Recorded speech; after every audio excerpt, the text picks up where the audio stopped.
Aujourd'hui, on parle de Blue Lock épisode Nagui. Je sais, c'est un peu tardif, fallait juste le temps que je la rédige. Je l'ai vu il y a un petit moment, j'ai pas eu le temps de m'en occuper plus tôt. Donc je vais vous le dire tout de suite. Si vous êtes fan de Blue Lock, il y a de fortes chances que vous passiez un bon moment. Moi, pour ma part, j'aime beaucoup Nagui, donc ça aide. Le pari du film est simple, reprendre une partie de l'histoire, mais cette fois à travers les yeux de Nagui. Et franchement, ça fonctionne hein, dans la série. Nagui est déjà un personnage très apprécié.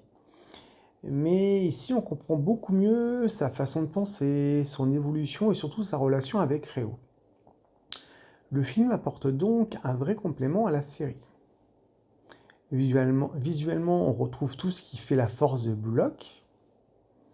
Les matchs sont rythmés, l'animation reste efficace, les actions sont spectaculaires et l'intensité est toujours au rendez-vous.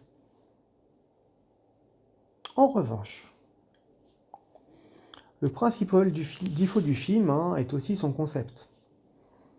Comme il revisite les événements qu'on a déjà connus et qu'on a déjà vus dans la série, il y a forcément moins de surprises, moins de show-off. Et bien évidemment, si on connaît la série, certaines scènes auront déjà donc un sentiment de déjà-vu. Et si vous n'avez jamais regardé Blue Lock, je vous conseille clairement de commencer par la série.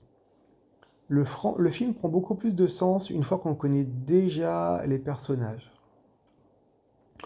Au final, je ne dirais pas que l'épisode Nagui est indispensable. Mais c'est un bon complément. Il approfondit un personnage important sans trahir l'esprit de Blue Lock. On passe un bon moment. Et vous